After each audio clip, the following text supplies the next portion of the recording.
ጃ ውይይቱን ትመራዋለህ። መሀል ላይ ድንበር ማለፍ ካለ ምናምን አንተ ታስተካክላለህ። እሺ እሺ ችግር የለም። ዲያቆን ሄኖክ ካሉ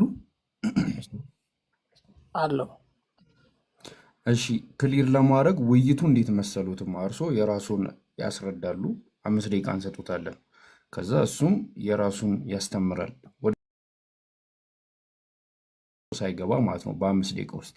ከዛ በኋላ የሚችሉ ከሆነ እርሱ አላህን አምላክ ብሎ የማይቀበሉበትን ምክንያት እና ስላሴን አምላክ ብሎ የሚቀበሉበትን ምክንያት በቀጣዩ 5 ደቂቃ እንትን ይላሉ።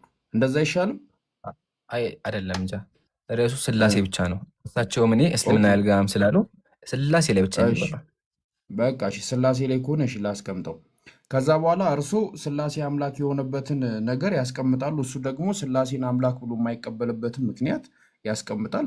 እሱ ያነሳውን ጥያቄ እየመለሱ የራሱትን እምነት እየገለጡ እንደዛ ትቀጥሉና ከዛ መጨረሻ ላይ 20 ደቂቃ ወስዳችሁ ጥያቄና መልስ ይኖራል ማለት ነው።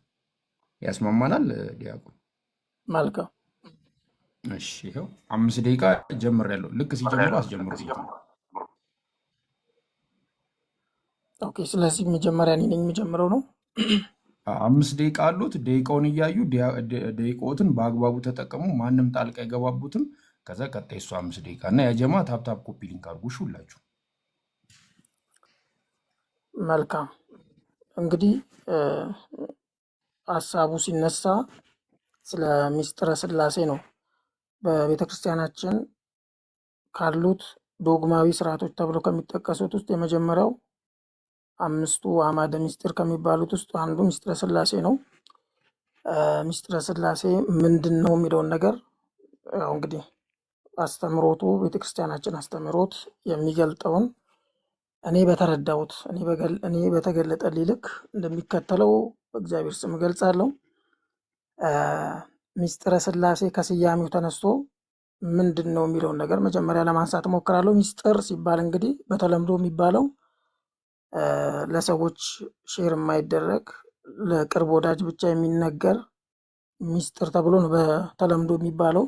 ነገር ግን ሚስጥር ብለን የምንገልጸው ይሄንን ሚስጥረ ስላሴ እና ሌሎቹን እና ሚስጥረ ትንሣኤ ሙታን፣ ሚስጥረ ስጋዌ ብለን የምንጠራቸው ሚስጥረ ጥምቀት እና ሚስጥረ ቁርባን የምንላቸው ሚስጥር የተባሉት ለሌላ ሰው ሼር ስለማይደረጉ ሳይሆን ከሰው አእምሮ በላይ ስለሆኑ ሊመረመሩ ሊደረሱበት የማይቻሉ ስለሆነ ነው። ለዚህ ደግሞ ሲራክ 3:22ን ማየት እንችላለን። ሲራክ 3:22 መጽሐፍ ቅዱስ ይዘህ ከሆነ ብትገልጥልኝ ደስ ይለኛል። ሲራክ 3:22 ላይ ይሄን አሁን ያልኩትን ይገልጻል ማለት ነው። ከዛ ባለፈ ሚስጥረ ስላሴ ስንል የእግዚአብሔር አብ ወልድ መንፈስ ቅዱስን ሶስትነትና አንድነት የምንገልጽበት ነው። እንግዲህ ከዛ በፊት የአምላክን ባህሪ ማየት መቻል አለብን። የአምላክ ባህሪ ምንድን ነው? አንድ አምላክ አምላክ ነው የሚባለው መጀመሪያ የሚያይ፣ የሚሰማ፣ የሚመልስ መሆን መቻል አለበት። ይህንን ደግሞ ለመግለጽ ምሳሌ 15:3ን መግለጽ እንችላለን። መዝሙረ ዳዊት መዝሙር 34 ከ15 ጀምሮ ያለውን ማየት እንችላለን። በተጨማሪ ደግሞ ትንቢተ ኤርምያስ ምዕራፍ 33 ቁጥር 3 ላይም የእግዚአብሔርን ሰሚነት የሚመልስ መሆኑንና የሚያይ መሆኑን በደንብ የተገለጸበት ነው።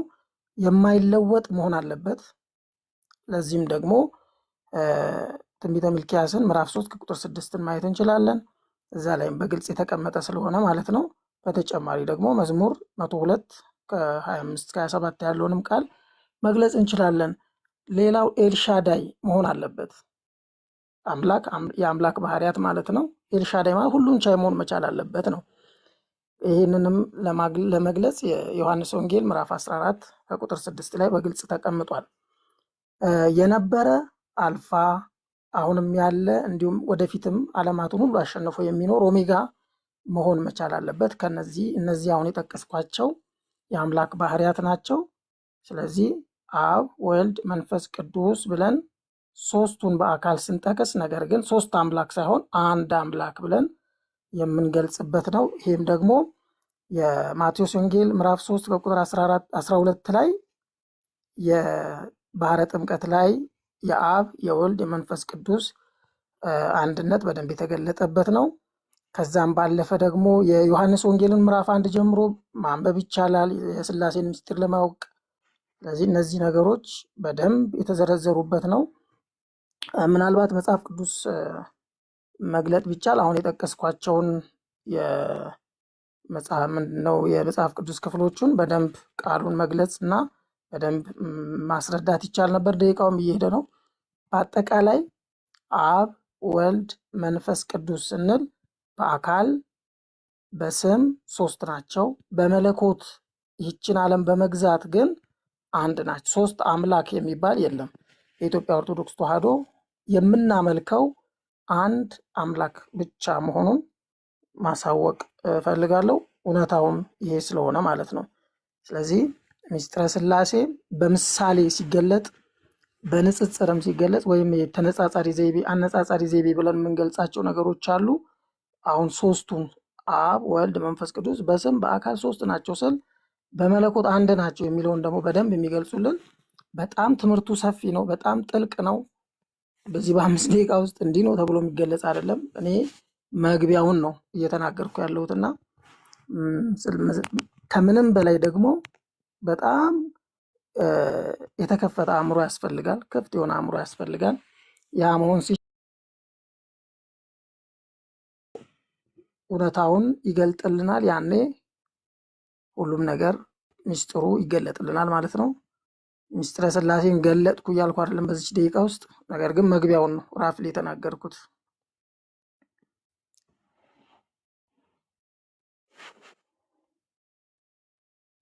እሺ ይምራን አለህ?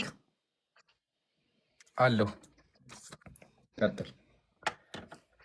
እሺ አልሐምዱሊላህ ወከፋ ወሰላተን ወሰላምን አላ ኢባዲህ ለዚነ አስጠፋ። ሁላችሁንም ሰላም ብያለሁ።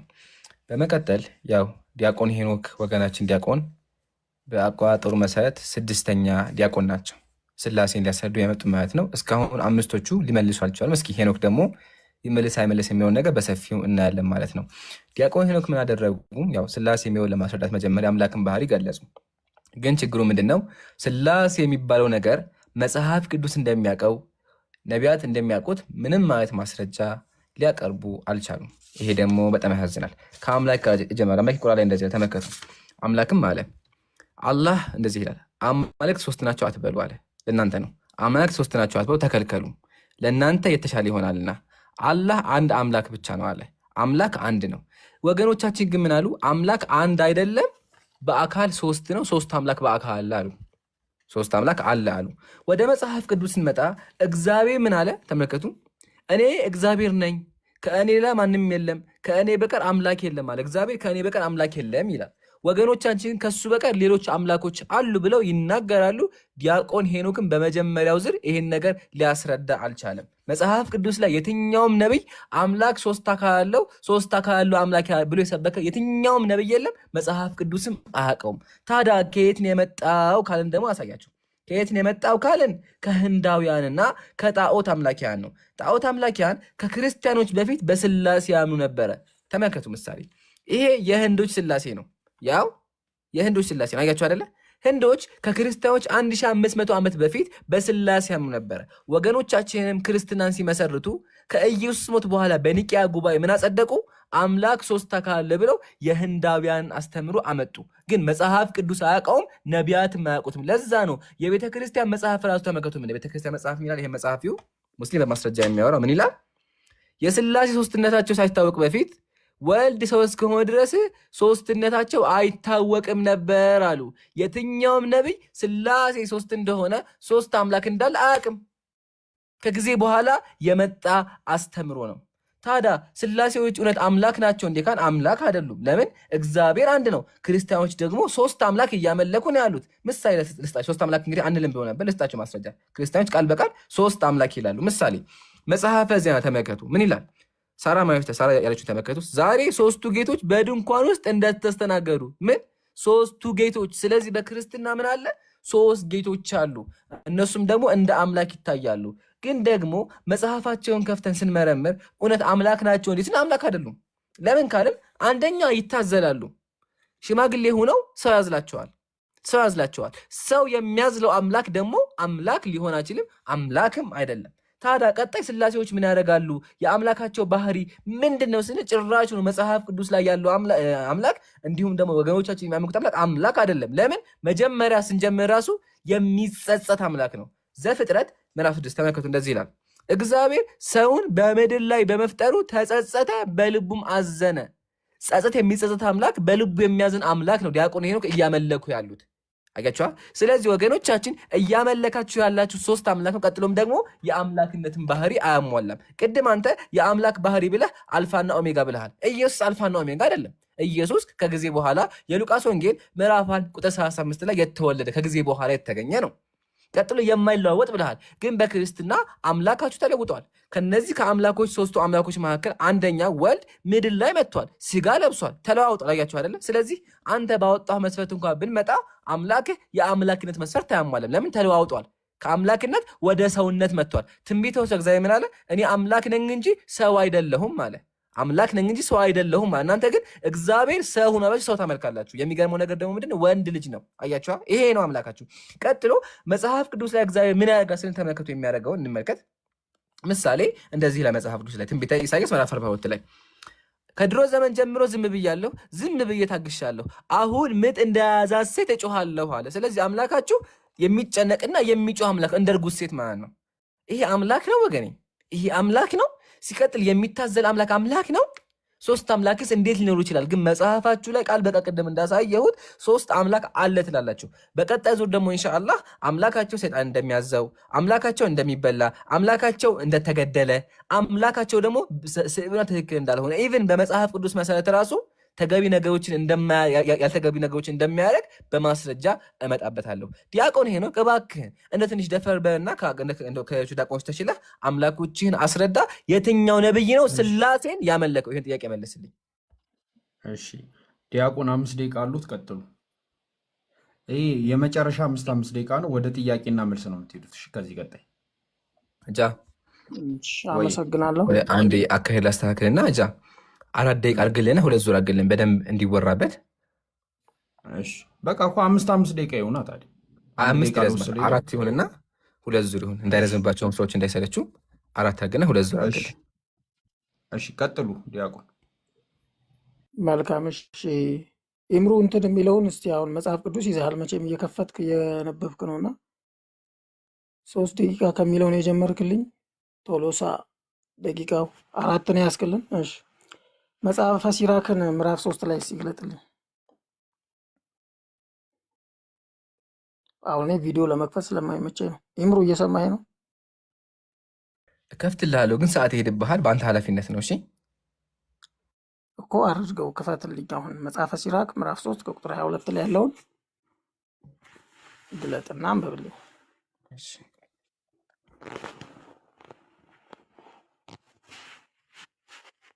ሲራክ 3:22 አይደለ?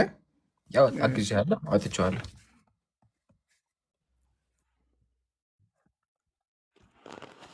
እሺ እንትን አድርገው።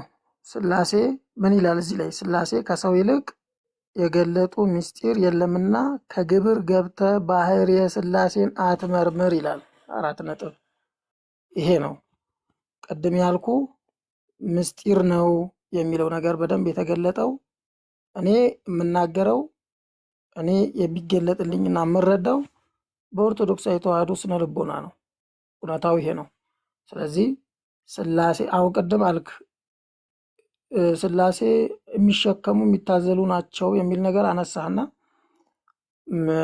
ይሄ መጽሐፍ ቅዱስ ክፍል የተጠቀሰው የቱ ጋ ነው? ወደ አብርሃም ቤት ሲገቡ ያለው ታሪክ ነው። ወደ አብርሃም ቤት ሲገቡ እኛ አምላክ ነን ብለው አልመጡም። በሽማግሌ ተመስለው ነው የተገለጡለት። አላወቀምም ነው የሚለው እዛ ጋር እና ያ አሁን ቅድም የገለጥከው በስዕል ያሳየኸውም እውነት ለመናገር መጽሐፍ ቅዱስ ሲነበብ ፊክሽን አይደለም። አንተ ብቻ በፈለግከው ተረድተህ አንተ ብቻ በፈለግከው የምተረጉመው ሳይሆን መጀመሪያ መጽሐፍ ቅዱስ ሲጻፍ በመንፈስ ቅዱስ ተመርተው ቅዱሳን የጻፉት ነው። ይነበባል፣ ከዛ ይተረጎማል፣ ከዛ ይመሰጠራል። እነዚህ 3 ደረጃዎች ማለፍ አለበት እና ወዳጄ አንተ በጣም ነገሮችን በራስ መንገድ ብቻ የምትወስደው ነውና ጌቶች 3ቱ ጌቶች ታዝለው ምናምን ነው ስትል የነበረው ቅድም። ምንም ሶስቱ ጌቶች እንጂ ሶስቱ አምላኮች አልተባለም። ጌታ ደግሞ አንድም ሰው በቤቱ ጌታ ሊሆን ይችላል። እኛ ደግሞ የምናመልከው ጌታ ብቻ ሳይሆን የጌቶች ጌታ የአማልክት ሁሉ ደግሞ አምላክ ነው ብለን ነው የምናመልከውና እውነቱን ስነግርህ ይሄ በራስ መንገድ ብቻ ነገሮችን አጣሞ መረዳት ይሄ ለአስተምህሮትም በእኛ አረዳድም የሚያስኬድ አይደለም ወዳጅ። ይህን ይመስላል። አለቀ። ደቂቃ አለ። አይ ችግር የለውም ጨርሻለሁ። እሺ ደቂቃ ያስጀምርልኝ። እሺ አልሐምዱሊላህ። እንዳየነው ዲያቆን ሄኖክ ስላሴን ሊያስረዱ አልቻሉም። ምን ብዬ ጠይቄ ነበረ? የትኛው ነብይ ነው ስላሴን የሰበከ ብያቸው ነበረ። አልሐምዱሊላህ መልስ እንደሌለ አይተናል። ቀጥሎ ግን ምን የሚል ጥቅስ አመጡ? አይቻልም ውይይት አይረብሽ። እሺ ቀጥሎ ምን የሚል ጥቅስ አመጡ? ስላሴ ከሰው ይልቅ የገለጡልህ ሚስጥር የለም የሚል ጥቅስ አመጡ። ሰምታችኋል? ስላሴ የሚል ከመጽሐፍ ቅዱስ አመጡ። ታዲያ እውነታው ምንድን ነው ስንል እውነታው ጥቅሱ እንደዛ አይልም። ያጀማ ጥቅሱ እንደዛ አይልም። ላሳያችሁ። ጥቅሱ የሚለው ምንድን ነው? እዩ።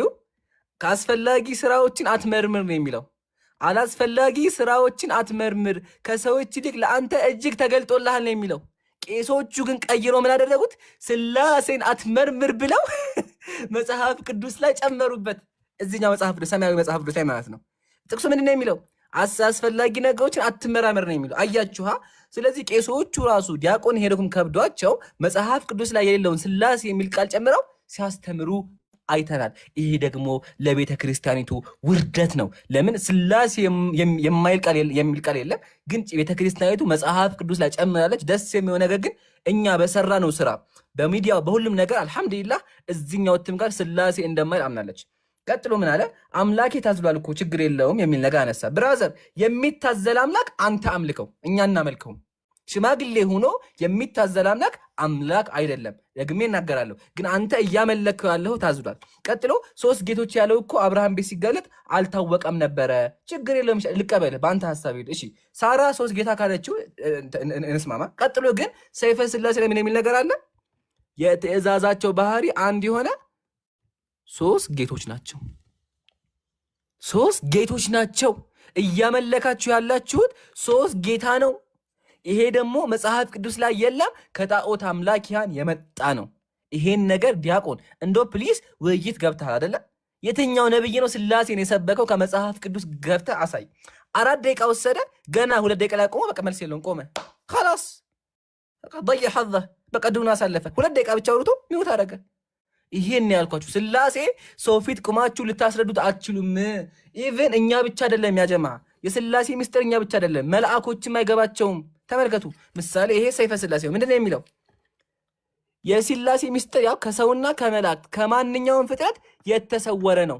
ስላሴ እንኳን ሰዎች መላእኮችም አይገባቸውም። ክርስቲያን ወገኖቻችን የሚያመልኩት አምላክ እነሱ ራሱ አልገባቸውም። ሰው የማይገባው አምላክ ነው እያመለካቸው ያላቸው። እግዚአብሔር መጽሐፍ ላይ ምንድን ነው ያለው? የተገለጠው ለእናንተ ነው፣ ሚስጥሩ ግን ለእግዚአብሔር ነው። ዘዳግም ላይ አይደለ እንዴ? ስለዚህ ክርስቲያን ወገኖቻችን ከእግዚአብሔር ቃል ወጥታችሁ ሚስጥራዊ አምላክ፣ የማይታወቅ አምላክ፣ ነቢያት አላመለኩት አምላክ፣ ከጣዖት አምላኪዎች የመጣን አምላክ እያመለክን ያለው። እባክህን አሁን ደግሜ እጠይቅሃለሁ፣ የትኛው ነብይ ነው የትኛው ሐዋርያ ነው ስላሴን የሰበከው? ቁርአን ላይ አይደለም መጽሐፍ ቅዱስ ላይ ገልጠህ አሳየኝ። ሁለተኛ ደግሞ እያመለከው ያለው አምላክ ሰይጣን ያዘዋል። ማስረጃ መጽሐፈ ኩፋሌ ምዕራፍ 14 የእግዚአብሔር ቃል ምንድን ተመልከቱ እንደሚል ሁሉን የሚገዛ ሰይጣን መጥቶ በአምላክ ፊት ቆሞ እንዲህ አለ። ሰይጣን ሁሉን ይገዛ በክርስትና መጥቶ ምን አለው? እነሆ አብርሃም ልጁ ይስሐቅን ይወደዋልና ከእርሱ ይልቅ አስበልጦ ይወደዋልና በመሰዊያው ላይ መስዋዕት አድርጎ ይሰዋው ዘንድ ንገረው አለ። ሰይጣን አምላክህን አዘዘው። የሰይጣንን ቃል ደግሞ ሰምቶ አምላክ ማድረግ ተመልከቱ። ያው እዚህ ጋር መጥቶ ለአብርሃም የምትወደው ልጅህን ሰዋ አለው። የማንን ቃል ሰምቶ? የሰይጣንን ቃል ሰምቶ። የሐቢቢ ዲያቆናችን ዲያቆን ሄኖክ እባክዎትን የሚያመልኩት አምላክ ሰይጣን ያዘዋል ማለት ነው። እስኪ እቺን ነገር መልሱልን። እቺን ነገር ማወቅ እንፈልጋለን፣ ማወቅ አለብን። ቀጥሎ ደግሞ መጽሐፍ ቅዱስ ላይ ስናነብ እግዚአብሔር በማይገባ መንገድ ተገልጿል። ምሳሌ ኦኬ፣ እሺ ዲያቆን ይቀጥሉ። ደቂቆትን በአግባቡ እሺ ይጠቀሙ። እሺ ዲያቆን፣ በኋላ እሱ አመሰግና ከጀመረ ችግር በኋላ የለውም። ኢንተራፕት ከሚያደርጉ ኖ ኖ ደቂቆትን በአግባቡ ይጠቀሙ። ችግር የለውም። ኖ ኖ ኖ አይ እኔ ቅድም ተናግሬያለሁ። ምንድን ነው መጽሐፍ ቅዱስ 3 ደረጃዎችን ያልፋል ብዬ ቅድም አሁን የመጽሐፈ ሲራክ ምዕራፍ 3:22ን ያነሳውልህን ይሄ አይደለም ብለህ ያመጣኸው መጽሐፍ ምን የሚል መጽሐፍ ነው? አልጠቀስከውም። ምን እንደሆነ አላውቅም፣ ከየት እንዳመጣኸው ማለት ነው። ስለዚህ እኔ የምቀበለው መጽሐፍ ቅዱስ ላይ ግን መጽሐፈ ሲራክ ምዕራፍ 3 ከቁጥር 22 ላይ ያለው ቃል ስለ ሥላሴ የተገለጸው ይሄን ይመስላል። የገለጥኩትን ነው የሚመስለው። እውነታው እሱ ነው። ሲቀጥል ስለ መጽሐፍ ቅዱስ ቃል ማንም በፈለገው መንገድ መተርጎም የለበትም ብያለሁ። አንተ እንደ ፊክሽን እንደፈለግከው እየተረጎምከው ነው ያለውና ያም ደግሞ ያው በራስ መንገድ ያው የምትሄድበትም ዓላማው እሱ ስለሆነ ችግር የለውም። እኔ ተናግሬያለሁ። ማቴዎስ ወንጌል ምዕራፍ 3 ከቁጥር 12 ላይ የአብ የወልድ የመንፈስ ቅዱስን መገለጥ በደንብ ያየንበት ምስጢሩን በደንብ ያየንበት ስለሆነ ማንበብ ትችላለህ። ከዛ በኋላ መረዳት ትችላለህ። ችግር የለውም። ዘፍጥረት ምዕራፍ 1 ከቁጥር 26 ላይም በዚሁ መልኩ መጥቀስ ይቻላል። ከምንም በላይ ደግሞ ምስጢረ ሥላሴን ለመረዳት የዮሐንስ ወንጌልን በደንብ ማንበብ ያስፈልጋል። በመጀመሪያም ቃል ነበረ ብሎ ይጀምራልና ቃል ምንድን ነው የሚለውን በደንብ መረዳት ያስፈልጋል። እያንዳንዱ ነገር አሁን አንተ ቁርአንን ነው የምትቀበለው፣ ቁርአንን ነው የምታነበው፣ እኔ መጽሐፍ ቅዱስን ነው የማነበው። ስለዚህ በእኔና በአንተ መሀል ትልቅ ባህር አለ። በዚህ ትልቅ ባህር መካከል ሆነን ደግሞ መተማመን መረዳዳት የሚቻልበት አግባብ የለም። ይህንን በደንብ ማወቅ ያስፈልጋል። ስለዚህ ስለ ምስጢረ ሥላሴ ስናወራ ቅድም ያው የትኛው ነቢይ ነው የሰበከው የሚል ጥያቄ አንስተሃል። እንግዲህ ጠቅሼልሃለሁ። መቀበል አለመቀበል ያንተ ፋንታ ነው የሚሆነው። ምክንያቱም እውነታው እሱ ስለሆነ ይሄ ነው። ከምንም በላይ ደግሞ ትንቢተ ሚልክያስ ምዕራፍ 3 ከቁጥር 6 ላይ ያለውን ማንበብ ትችላለህ ብያለሁ። ቅድምም እንደማጣቀሻ ስለ አምላክ አዳኝነት፣ ስለ አምላክ አይለወጤ መሆኑን አምላክ ተለውጧል፣ አምላክ ሰው ሆኗል ነው ያልከኝና አዎ አምላኬ ሰው ሆኗል። አምላኬ ሰው ሲሆን ግን ፍጹም አምላክነቱን ሳይለወጥ ነው። ይሄ ደግሞ ምስጢረ ሥጋዌ ብለን በቤተ ክርስቲያናችን ከ5ቱ አዕማደ ምስጢር በደንብ አድርገን የምንማረው በደንብ አድርገን የምንረዳው ስለሆነ ይህንን ለሙስሊሙ ወንድሜ ማስረዳት አይጠበቅብኝም። እኔ ስለተረዳሁት፣ እኔ ስላወቅኩ፣ እኔ ስላመንኩ እከተለዋለሁ ማለት ነው። ስለዚህ ትንቢተ ሚልክያስ ምዕራፍ 3 ከቁጥር 6 ላይ እንዲሁም መዝሙር ዳዊት መዝሙር 102 ከቁጥር 25 እስከ 27 ያለውን የአምላኬን አይለወጤነት የአምላኬን ሕያውነት በደንብ የሚያስረዳኝ የመጽሐፍ ቅዱስ ክፍል ነው። ይህን በደንብ ማወቅ መረዳት የሚጠበቅብኝ እኔ ነኝ። ወንድሜ ኢምራን ማወቅ ግዴታ አይደለም። ከምንም በላይ ደግሞ የአብ የወልድ የመንፈስ ቅዱስን ምስጢር በደንብ የምናይበት ክፍል ኦሪት ዘጸአት ምዕራፍ 3 ከቁጥር 14 ላይ፣ ትንቢተ ኢሳይያስ ምዕራፍ 46 ከቁጥር 9 ላይ እንዲሁም ደግሞ የመጽሐፍ ቅዱሳችን የመጨረሻው ክፍል ዮሐንስ ራእይ ምዕራፍ 1 ከቁጥር 8 ላይ ያለውን በደንብ ማየት ይቻላል። የሐዋርያት ሥራ ምዕራፍ 5 ከቁጥር 3 ከ4 ያለውንም ቃል በተለይ ስለ መንፈስ ቅዱስ በደንብ የሚያስረዳን የመጽሐፍ ቅዱስ ክፍል ነው። እግዚአብሔር ይግለጥልን፣ እግዚአብሔር እውነቱን ያሳየን። የምናውቀውን እውነት ደግሞ እንመሰክራለን። ሥላሴን የሰበኩ ነቢያት እነማን ናቸው ብለህ ተናግረሃል። ይኸው ጠቅሼልሃለሁ፣ ግን አንተ ቀየርከው እና አዝናለሁ።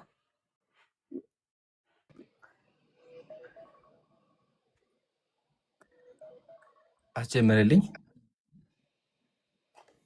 እኛም በእውነቱ አዝናል። ዲያቆን ሄኖክ አምላኮትን ሊያስረዱ አልቻሉም። አንድ ማስረጃ ጠቅሰው ሥላሴን የሰበከ ነቢይ ማሳየት አልቻሉም። መጨረሻ ላይ ሰው አይገባውም መንፈስ ቅዱስ ይግለጽልህ ሲጀመር አይገባህም ብለው ዘግተዋል። ስለዚህ ዲያቆን ሄኖክ እያመለከው ያሉት አምላክ ሰው የማይገባው ሊረዳ የማይችል አምላክ ነው። ይሄ ደግሞ አምላክ ሊሆን አይችልም ከጣዖት አመጋን የመጣ ቢሆን እንጂ ማለት ነው። ይሄን ነገር አስረግጬ መናገር ፈልገው ዲያቆን ሄኖክ ሞክረዋል። ቢሞክሩም ግን አምላኩ መጽሐፍ ቅዱስ ላይ እንደሌለ አሳይተውናል። ያጀማ ጥቅስ ጠቀሱ። ጥቅስ መጥቀስ ሳይሆን እኮ ገልጠው አንብበው እዚህ ጋር ይሄ ነቢይ ሰብከ ማለት ይችሉ ነበር፣ ግን አልቻሉም። ቃል ልግባላችሁ አሁን ይሄ 6ኛ ዲያቆን አይደለ 7ኛ ዲያቆን እንኳን 8ኛ 100 እንኳን ሆኖ ቢመጡ ወረበል ካዕባ ስላሴን ሊያስረዱ አይችሉም። ወረበ ሙሐመድ ብያለሁ አይችሉም። ማንን ሊያስረዳቸው? ለምን? ስላሴ 3 አምላክ ነው፣ 3 አምላክ ይመለካል። መጽሐፍ ቅዱስም አያውቀው። ቀጥሎ ያመጣው መጽሐፍ ቅዱስ የትኛውን ነው አሉ። ሜይ ቢ መጽሐፍ ቅዱስን ካወቀ ይሄን ያመጣሁት ያ መጽሐፍ ቅዱስ ምንድነው የሚለው? ያው አላስፈላጊ ነገር አትመራመር ነው። ስላሴ የሚል ቃል የለውም። ዲያቆን ቄሶቹ አጭበርብሯችሁ ነው እንጂ ስላሴ የሚል ቃል የለውም። አላስፈላጊ ነገር አትመራመር ነው። ያው መጽሐፈ ሲራክ አንደኛ። ሁለተኛ ደግሞ የአምላኩ ስም ማን ነው? የአምላኩ ስም ማን ነው? ይሄን ስላሴ የተባለው አምላክ ማን ነው? ተመልከቱ እዚህ መጽሐፍ ላይ ምን እንደሚል። ጸሎተ ባርቶስ ምንድነው የሚለው? አምላክ ስም ተመልከቱ ሁላችሁም። የአምላክ ስም ማን ነው? አንዴ እንክፈተው። ያው የአምላክ ስሞች ማን ናቸው? ድልዳ፣ ለውላ፣ ዲ፣ ካባ። የአምላካችሁ ስም ዲ ነው፣ ካባ ነው። ይሄን ስም የያዘ አምላክ ያመለካችሁ ያላችሁት ቄሱ እንዴት እንደሚቀርቡ ተመልከቱ። እንግዲህ ለአምላካቸው ምን ብለው ስም አወጡ? ካባ፣ ኒ፣ ሆራ ሆራ። ይሄ አምላክ ስም ነው። ቢላህ አለይኩም አምላካችሁን እንዴት ነው የምትቀልዱበት ክርስቲያን ወገኖቻችን? ቀጥሎ አምላካቸው አንደኛው አባት፣ አንደኛው ልጅ፣ አንደኛው እናት ነው። ቤተሰብ ናቸው። ማስረጃ ታላቁ የቤተ ክርስቲያን አባት ዳግማዊ ሚሴ ቅዱስ ኢጲፋንዮስ ተመልከቱ ያለው ነው።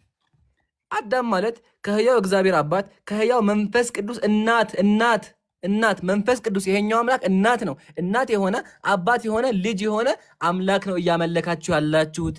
እባካችሁ ይሄ ከጣዖት አምላክ የመጣ አስተምሮ ነው እንጂ የትኛውም ነቢይ አያውቀውም። ቀጥሎ እግዚአብሔር ይሄን ነገር እንዳይገባቸው ሰዎች ምን ያደርግ ነበረ? ያታላቸው ነበረ። ማስረጃ ትንቢተ ኤርምያስ ተመልከቱም እንደሚል አቤቱ አታለልከኝ እኔም ተታለልኩኝ አለ። ኤርምያስ የእግዚአብሔር ነቢይ ምን አለ? አታለልከኝ አለ። ስለዚህ እግዚአብሔር ነቢያቶችን ያታላቸው ነበረ እንዳይገባቸው። ሄኖክ በደንብ አዳምጡን በደንብ። ነቢያቶችን እግዚአብሔር ያታላቸዋል ስላሴ እንዳይገባቸው። አሁን እዚህ ጋር ባኮትን ስላሴን የሰበከ ነቢይ ካለ ያምጡልን። አልቻሉም፣ ግን እስካሁን አልቻለም። በመቀጠል ወደ ኢየሱስ ደግሞ እንምጣ። ኢየሱስ በክርስትና ወንድ ልጅ ነው። ክርስቲያኖች ደግሞ ያመልኩታል ያንን ወንድ ልጅ። ያጀማ ያንን ወንድ ልጅ ክርስቲያኖች ያመልኩታል።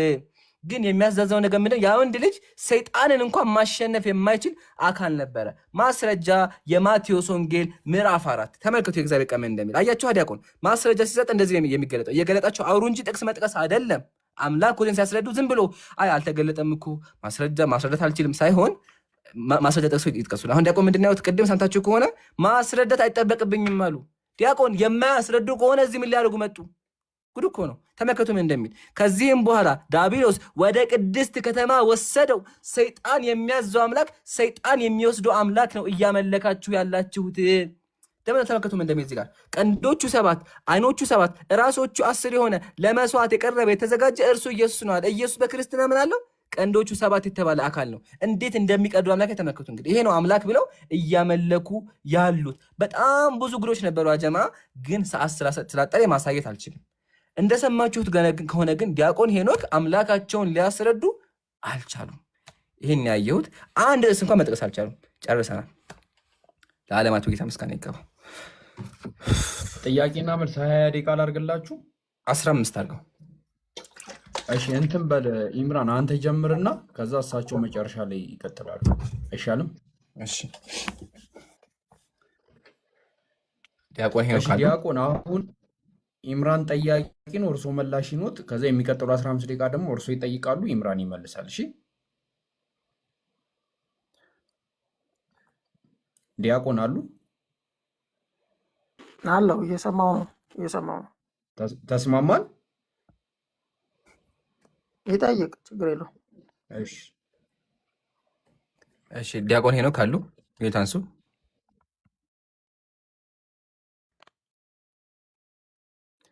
ይሰማታል? አወበሉኛ። ደቂቃውን ፓውዝ አድርግልኝ። ድጋሚ አስጀምረው። እስካሁን አላወሩ። ይሰማ። እሺ ሰዓት ስለማይበቃ ቃል በቃል መለሱልኝ። እሺ አስጀምረው አሁን። እሺ ዲያቆን ሄኖክ የሉቃስ ወንጌል ምዕራፍ 1 ላይ ማርያም የወለደችው ወንድ ልጅ ነው አይደለም? ወንድ ልጅ ነው። ያንን ወንድ ልጅ ያመልኩታል አያመልኩትም? አቤት። ያንን ወንድ ልጅ ያመልኩታል ወይስ አያመልኩትም? በሚገባ አመልከዋለሁ። አመሰግናለሁ። የማቴዎስ ወንጌል ምዕራፍ 4 ላይ እንደዚህ ይላል፣ ከዚህም በኋላ ዲያብሎስ ወደ ቅድስት ከተማ ወሰደው ይላል። ኢየሱስ ሰይጣን ወስዶታል? ወሰደው ወደ ተራራ ይላል፣ ወስዶታል። ስለዚህ አምላክ በሰይጣን ተፈትኗል አይደለም? አመሰግናለሁ። በስጠን የሚፈተና አናመልክም። ሶስተኛ ተፈተነ ከዛስ በቃ ተፈተነ አመሰግናለሁ። ከዛስ ለምን ዋናው አትቀጥልም? ፖይንት እሱ ነው። እሱን የፈለኩት ተፈተነ ከዛስ ለምን አትቀጥልም? ጥያቄ ይሄ ነው። በደቂቃው ጠይቃለሁ። ይኸውልህ ከፈለጉ አዳምጠኝ ኢምራን አዳምጠኝ። ፓውዝ አድርግ ደቂቃውን እኔ ቶሎ ደቂቃውን ፓውዝ አዳምጠኝ። አድርግ። ፓውዝ አድርገው ችግር የለውም እንዴ? ለምን ፓውዝ አድርገህ አታድርም? ሲጀመር ይኸውልህ አንተ በሚጠቅም ብቻ አንተ በምትፈልገው ታርጌት ብቻ እንድትወስደኝ አልፈልግም። ገባ? የሚጨመር ካለ በኋላ እኮ መጠየቅ ይችላለሁ። አሁን ጠያቂ ነኝ እንዲያውቁ አይደለም ቀጥል። ኖ ጠያቂ ነኝ እኛ ተመለሰልኝ እኮ ተመለሰልኝ ካይ ማለፍ ይችላለሁ። አዳምጠኝ። ከዛስ በውይይት ህግ መሰረት ዲያቆናችን አንድ ሰው ተመለሰልኝ ካለ ወደ ቀጣይ የሚታለፍ የውይይት ህግን አትነግረኝም ወንድሜ። ይኸውልህ እሺ፣ እንደዛ ከሆነ ይንገሩኝ። አንድ ሰው ተመለሰ ካለ በኋላ ደቂቃ መፍጨት ይቻላል እንዴ ዲያቆን? አይቻልም። ኢምራን ወንድሜ ስማኛ፣ እኔ በፈለግከው መንገድ እንድትመራኝ አልፈልግም ብያለሁ። ጠየቅ ሰይጣን ለምን አልቀጠልክበትም? ለምን አልጨረሰውም? አምላካችሁ ሰይጣን እንዳዘዘው አምነዋል። በቃ ፖይንት እሱ ነው። በጣም ጥሩ። ስለዚህ አንተ ደግሞ በምትፈልገው ፖይንት ብቻ እንድትመራኝ አልፈልግም። እሺ ምን መጨመር ፈልገው ነው? እሺ የመጨመር ጨምረው እድል ስጣችሁ። ምን ልቀጥልበት? ከዛስ እኔ ፖይንት እሱ አይደለም። ከዛ የተፈጠረው ፖይንት አሁን ጠያቄ እኮ ነኝ። ቶሎ ሳስተካክል አልገባቸውም። አንተ በምትፈልገው ፖይንት ደግሞ ጠያቄ ነኝ አሁን። እሺ ዲያቆን ቆይ አንዴ ላግባባችሁ። አሁን ምን መሰሉት ዲያቆን፣ ይሄኛው 15 ደቂቃ ኢምራን ጥያቄ ጠይቆትና እርሶ ይመልሳሉ። ከዛ የሚቀጥለው ደቂቃ ላይ ደግሞ እርሶ ጥያቄ ጠይቃሉ። ከዛ እሱ መልስ ይመልሳል። ቆይ ልጨርስ። ችግር የለውም ግን ከዛ በኋላ የሚቀጥለው መጨረሻ ላይ ማጠቃለያ ሲሰጡት ሲጠይቀኝ እንደዚህ ዛና እየዘለለ ሳይሆን የጀመረውን ነገር መጨረስ አለበት። እሱ በሚፈልገው ፖይንት ደግሞ እኔ መሄድ አልፈልግም እኮ እሱ ጥያቄ ተመለሰልኝ ካለ ተመለሰልኝ። መጀመሪያም ነግሬህ ከሆነ ወደዚህ ስመጣ አንተ በምትፈልገው እንድትመራኝ አልፈልግም ብዬ ነበርና እውነት ከሆነ ያስከው ኖ እሱ እኮ በሚፈልገው እኮ አልመረውትም። ቆይ ዲያቆን፣ እሱ በሚፈልገው ሲሆን የመረውት እርሱ ጥያቄ ነው ብሎ ያሰበውን ነገር ይጠይቁታል አይደለ? ስለዚህ እንዲጨርስ ፈልጋለሁ። አለም መሰለ እሱ ተመለሰልኝ ካለስ? ቆይ አይደለማ ቁንጽል ሲሆን እሱ ታርጌት አለው። ታርጌቱ ብቻ ይዞ ፖለቲካ መስራት ነው የፈለገው እኮ። ታዲያ እሱ የሚቀጥለውን 15 ደቂቃ እሱን ያስተካክላሉ። እሱ እኮ ነው ፖይንቱ። አሁን እሱ ብቻ ጠይቆ ብሄድ ኖሮ ቆይ አንዴ አዳምጡኝ ዲያቆን። እርሱ አሁን ጠይቆ ብቻ ቢወጣ እንዳሉት እርሱ ላይክ የሚመቸውን ነገር ታርጌት አድርጎ እንትን ይላል። ግን የሚቀጥለው 15 ደቂቃ እርሱ ይህንን ነገር እያብራሩ ለታዳሚው ግልጽ ያደርጋሉ። ውይይት ማለት እኮ ይሄ እኮ ነው። ከዛ የሚቀጥለው ደግሞ ማጠቃለያ ደግሞ ላይ እርሶ ላይክ የተንጋደደ የተንሸዋረረ እይታ ነው ብሎ ያሰቡትን ነገር ያስተካክላሉ፣ በደንብ ያስተምራሉ። ገቦት?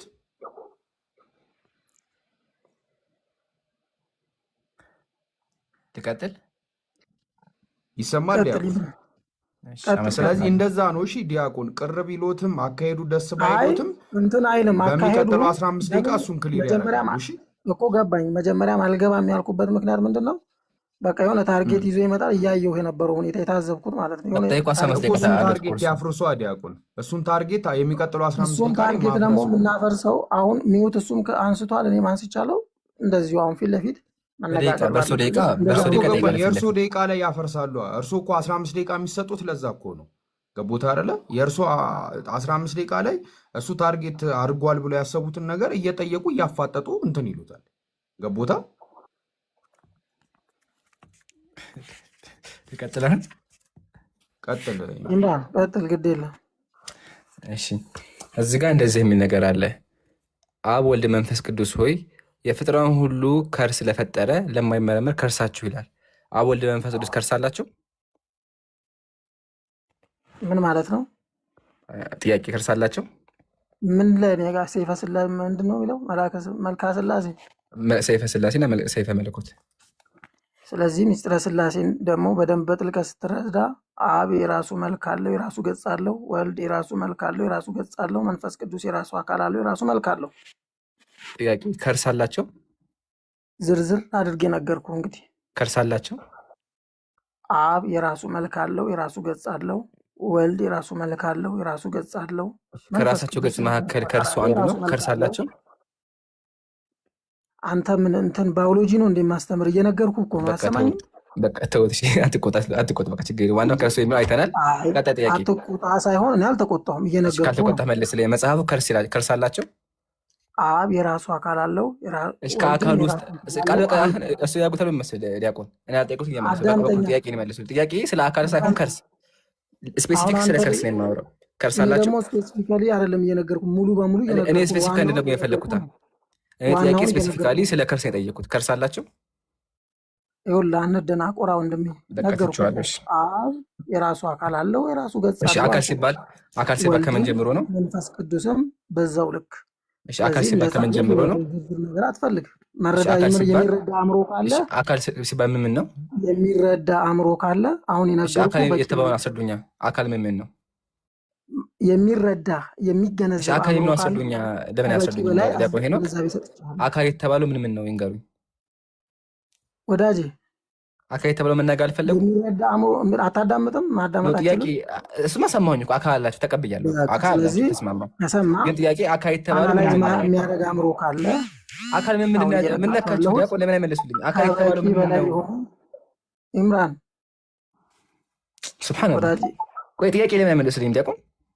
ጥያቄውን እየመለስኩልህ ነው። እሺ፣ አካል ማለትም ማለት ነው። አካል ማለት ምን ማለት ነው? ለምንድን ነው ጥያቄን በጥያቄ የምትጠይቀው? በቃ ተውት። እሺ፣ እዚህ አያከኝ ጋር አይደለ? እንደዚህ ይላል አካል። እሺ፣ እዚህ ጋር እያከኝ አካል ማለት ቆይ፣ እዚህ ጋር እንደዚህ አካል ማለት ከራስ ፀጉር እስከ እግር ጥፍር ድረስ ያለው ነው ይላል እግዚአብሔር። ስለዚህ ከራስ ፀጉር ጀምሮ አለው። ስፔሲፊካሊ ትጠይቀኛለህ? እሺ፣ አለው። አዎ አለው። ካለ አዎ ይበሉኛ። ስፔሲፊካሊ ለምን ትጠይቀኛለህ? እኔ ዋናውን ስፔሲፊካሊ አልጠይቅም። እሺ፣ ላስተካክለውና አካል ማለት ከራስ ፀጉር እስከ እግር ጥፍር ነው ይላል እግዚአብሔር። አካል ሲባል ከራስ ፀጉር እስከ እግር ጥፍር አለው ማለት ነው። አብ የራሱ አካል የራሱ ገጽ አለው። ወልድ የራሱ አካል የራሱ ገጽ አለው። መንፈስ ቅዱስ የራሱ አካል የራሱ ገጽ አለው። ምን ትፈልጋለህ? ምንም ማድረጋቸው። ወደ ቀጣይ ለፍ። ቀጣይ ጥያቄ ምንም አይመለሱትም። ሌላ ቀጣይ ጥያቄ። አልተመለሰም። ልክ ስላሴ ነህ። በአካል ስንት ናቸው? ነው የፈለግከው። ስላሴ በአካል ስንት ናቸው? ስላሴ በአካል ህዝብ አይቷል። ዲያቆን ያው ሸሽተውታል፣ ግን ህዝብ አይቷል። ችግር የለውም። እግዚአብሔር በአካል ስንት ነው? ሶስት ምን? አብ ወልድ መንፈስ ቅዱስ በአካል ሶስት ናቸው። አሁን ነግሬሃለሁ እኮ። ሶስት ምንድን ናቸው? ሶስቱ ምንድን ሰው ናቸው? አምላክ ናቸው? ሶስቱ አምላክ ናቸው። ምንድን ናቸው? ሶስቱ ምንድን ናቸው? አንድ አምላክ። ሶስቱ ምንድን ናቸው? ምንነታቸው ምንድን ነው? አንድ አምላክ። እሺ፣ ከመጽሐፍ ቅዱስ ማስረጃ ይሰጡኛል? አብ ወልድ መንፈስ ቅዱስ ሶስቱ አካል አንድ አምላክ እንደሆኑ ከመጽሐፍ ቅዱስ ቅድም የጠቀስኩልህ ለምሳሌ አሁን መጽሐፍ ቅዱስ ይዛልና የማቴዎስ ወንጌል ምዕራፍ 3 ከቁጥር 12 ማንበብ ትችላለህ። ጥያቄ እኔ ስለ መጥምቀት ሳይሆን አብ ወልድ መንፈስ ቅዱስ ሶስቱ አካል አንድ ናቸው የሚል ጥቅስ አለ መጽሐፍ ቅዱስ ላይ። አንድነታቸው እዛ ጋር በደንብ ተጠቅሷል። አንድ ናቸው ይላል። ቃል በቃል ነው የፈለግከው? ቃል በቃል አንተ አንብበህ መረዳት የምችል ከሆነ ቃል በቃል አለ መጀመሪያ ቁጥር 12 ላይ ያለውን ቃል በቃል መጀመሪያ አለ። ዮሐንስ ወንጌል ጥቅስ መጥቀስ አይደለም። ጥቅስ መጥቀስ ሳይሆን ጥቅስ መጥቀስ አይደለም። መጀመሪያ እንጨርስና ሶስቱ አካል አንድ ናቸው የሚል አለ። ምን ማለት ነው? ጥያቄ በቃ ጥያቄ ማለት ነው።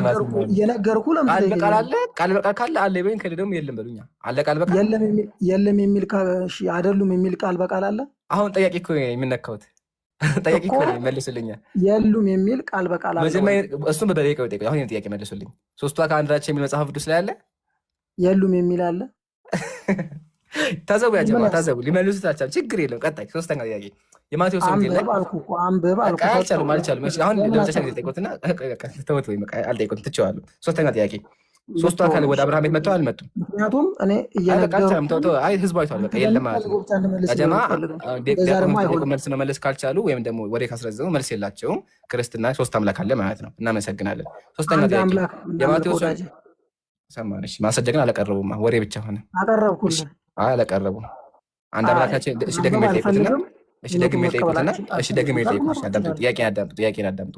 ሶስቱ አካል አንድ ናቸው የሚል ጥቅስ አለ መጽሐፍ ቅዱስ ላይ ቃል በቃል አይደሉም የሚል አለ ወይ ነው? እኔ ደግሞ ጥያቄ አያችሁ፣ ይሄን ያልኳችሁ ጨርሻለሁ። ሶስተኛ ዘፍጥረት ምዕራፍ 18 ላይ ወደ አብርሃም ቤት የመጡት እነማን ናቸው? ስላሴ መጥተው ምን አደረጉ? አንብበው ንገሩኛ። ሰው አያውቁትም? አንብበው አልኩ። ንገሩኝ። ማንበብ እንኳን ንገሩኛ። አልተማሩትም? ይሄንን አንብበው ነው የምልህ። ንገሩኝ። ምን አደረጉ መጥተው? ለምን እነግርሃለሁ? አሁን እኮ የመልስ ሰዓት ወይ ለምን አይመልሱም?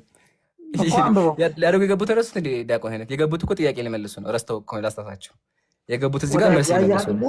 አየህ አይደለ? መልሱልኛ። ምን አደረጉ መተው? አንብበው። ንገሩኝ። እርሱ አያውቁትም?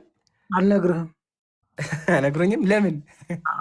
አልነግርህም። ሱብሃንአላህ ያ ጀማ። ይሄን ያልኳችሁ በቃ አውቀዋለሁ ይሄን ያልኳችሁ ልትል ዲያቆናትን መተው አይመልሱም። ይሄን ያልኳችሁ እቺ ልንገሩት እኔ ልንገሩት እና ፖለቲካ አብርሃም ቤት መተው ቆይ ቆጥ ዲያቆን አየን እኮ በቃ መመለስ አልቻለም። ዘፍጥረት እንደዚህ ይላል። ሰይፈ ስላሴ ዘሁድ ላይ እንደዚህ ይላል። መተው ጠላና ጠጅ ቀረበላቸው ጠጡ ይላል። እውነት ነው። ጠጥተዋል። እሺ ከዛ በኋላ ሄዱ። በቃ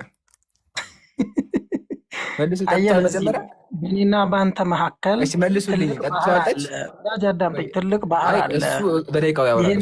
በደቂቃው አሁን ጥያቄ ነኝ እኔ እዚህ ጋር ጠጅ ጠጡ ይላል። ጠያቂ መሆን መላሽም መልስ መልሱልኝ። ዲያቆን መልስ መልሱ። እዚህ ጋር ያው መልካም ጠላና መልካም ጠጅ ቀረበላቸው ጠጡ ይላል። እዚህ ጋር ጠጡ ይላል እና ወት አምላካችሁ እግዚአብሔር ወጡ። ሱብሃንአላህ ወጡ። ሄዱ ወላሂ ለምን ነው ራሳቸው ድረስ አናውቅም እኛ። ላጠቃልኝ አንዴ ፍቀድልኝ ያ ጀማ። ሁላችሁም ሪከርድ አድርጉ አንዴ። አላሁ አክበር አላሁ አክበር። ስድስተኛም ዲያቆን መጥቶ ስድስተኛም ዲያቆን ሊያስረዳ አልቻለም። ስለዚህ ያለው አማራጭ ሩጦ መውጣት ነው። የጠየቁት ጥያቄ ምንድን ነበረ? እግዚአብሔር አምላካችሁ አብርሃም ቤት መጥቶ ምን አደረገ ስላቸው ያደረገውን ጉድ ያውቃሉ። ጉዱን ስለሚያውቁ ከመመለስ ይልቅ የመረጠው ምንድነው? የመረጠው ሩጦ መውጣት ነው። ዲያቆኑ ማለት ነው። ዲያቆን ሄኖክ ባኮትን በክርስትናው የሚያፍሩ ከሆነ መጀመሪያ መምጣት አልነበረበትም። መጥተው ውይይት ጀምረዋል።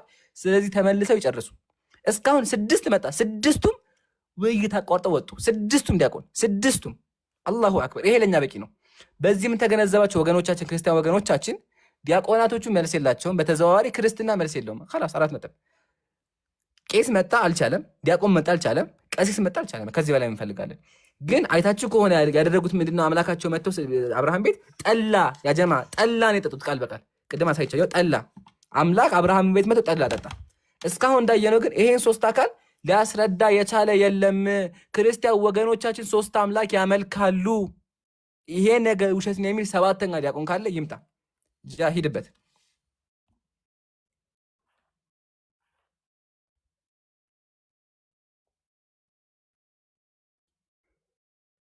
ይገርማል።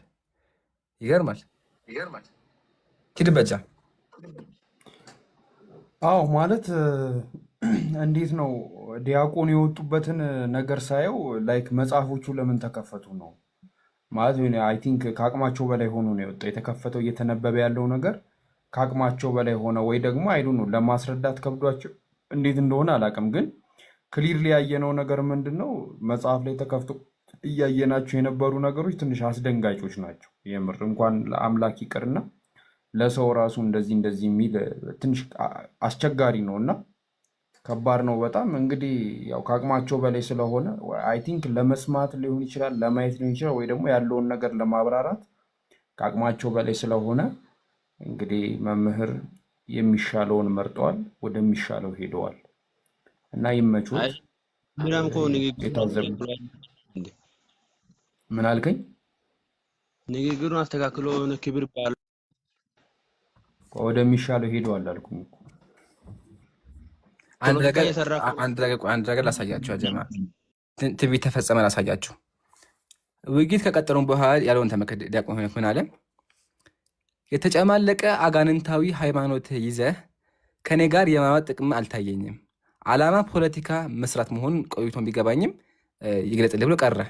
ዲያቆን ሄኖክ ወደ ማታ አካባቢ አልወያይም አለ። እኔም ብዬ ጻፍኩለት፣ ያው እንደተስማማነው ውይይታችን ነገ ማታ ሐሙስ 4 ሰዓት ነው አልኳቸው። አልወያይም አለ። አልወያይም ካለ በኋላ ላይቭ ላይ ገብቼ ሳወራበት አልቻለም፣ ገባ። ከዛ ዲያቆን ተመከቱ። ሰላም ወገኔ፣ ለስድቦች ክብር ስላለኝ መመለስ አልሰጥህም፣ በአንተ አልፈርድም። አየሃ ሰው ፊት ቁመህ ልታወራበት የማትችል እምነት ነው ያለህ። ለእኔ ችግር የለውም፣ ነገር ግን ወገኖችህ ይጸየፉሃል። በራስህ እጅ እወያያለሁ ብለህ ስትቀር ግን አታስብ፣ አንተ የመጀመሪያው አይደለህም። እስካሁን 6 ቄሶች እኔ ፊት መቆም ማየት ከብዷቸው እንደ አንተ እግሬ አውጪኝ ብለው ፈጥጠዋል። አንተም ቢሆን ተመሳሳይ እጣ ነበር የሚያጋጥምህ። ሰምታችኋል? ያው አንተም ቢሆን ተመሳሳይ እጣ ነበር የሚያጋጥምህ። እንዳልኩት መጣ፣ ተመሳሳይ እጣ አጋጠመ። እሱ ምንድን ነው? ውይይት አቋርጦ መሮጥ ያው ቃል በቃል ይኸው።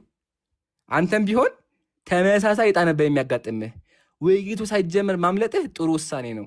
ለማንኛውም ከስር ሆነህ ተማር ብየው ነበር። አያቸው አይደለም እንዳልኩት ዲያቆናችን ምንድን ያደረጉት ውይይት መሀል ላይ የሥላሴ መጽሐፍ ሲከፈት ሮጡ። በቃ ኸላስ ሄዱ። አልሐምዱሊላህ ግን በዚህ ውይይት ብቻ 6,000 ሰው ያዳመጠ ማለትም እስካሁን ልንገራችሁ እስካሁን 75 ሰው በገባበት ላይቭ ላይ ክርስትና ምን እንደሆነ አስተምሬያለሁ። በቃ ፖይንት የሱ ነበር።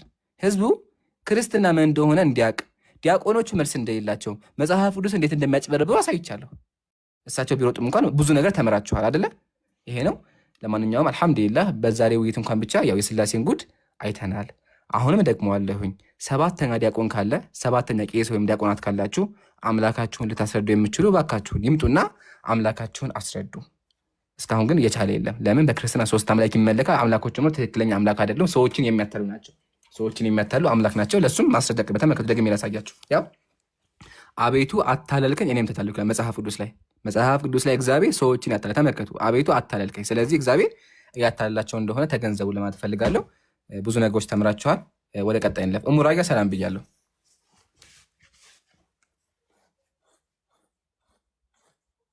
እሙራያ አለሽ?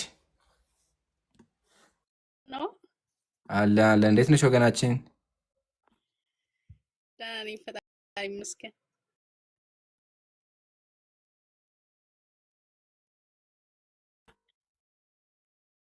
ይሰማል? አይሰማም? እያወራሁ እኮ ነው። አይሰማም? አሁን መጣሽ። ምን አልሽኝ? ድጋሚ እስኪ ያልሽውን። ደህና ነኝ፣ ፈጣሪ ይመስገን ነው ያልኩት። እሺ ውይይቱን አዳምጠሻል? እኛ አለን አልሐምዱሊላህ። ካዳመሽ ብዙ ነገር አልፎሻል። እሺ እስከ ምን ደረሽ? እየተማርሽ ነው በደንብ? አዎ እየተማርኩ ነው። አይ ማሻአላህ። እሺ የዛሬውን ጥያቄ ልጠይቅሽና ትመልሻለሽ? ትሞክሪዋለሽ ወይስ ይበቃሻል? ኧረ እንዳትጠይቀኝ፣ የለሁበትም። ለምን? ወሰን ጥያቄ ነበርኩ ነበር። ላላላላ ይቅርብኝ። እንግዲህ ምርጫ ባንቺ ነው ካልሽ እሺ። እሺ ትልቁ ላይ ሆኛለሁ። አዎ ትልቁ ላይ ሆኛለሁ። እሺ ይግቡና ክርስቲያኖች ይቀጥሉ። ዲያቆንም ካላችሁ ተመለሱ። ትንቢት ተፈጸመ ይላል። ትንቢት ተፈጸመ። አልሐምዱሊላህ ትንቢቱን ፈጽመነዋል። አልሐምዱሊላህ። ግን እኔ ቆይ አንዴ አይሙት አንተ ትረብሻለህ። ቶሎሳ ግን አፈቅድ አላጠቃልም። እኔ ቶሎሳ ካለ ያው እኛ 5 ደቂቃ ወስደህ አጠቃል። አራት ደቂቃ አድርግልኝና በ4 ደቂቃ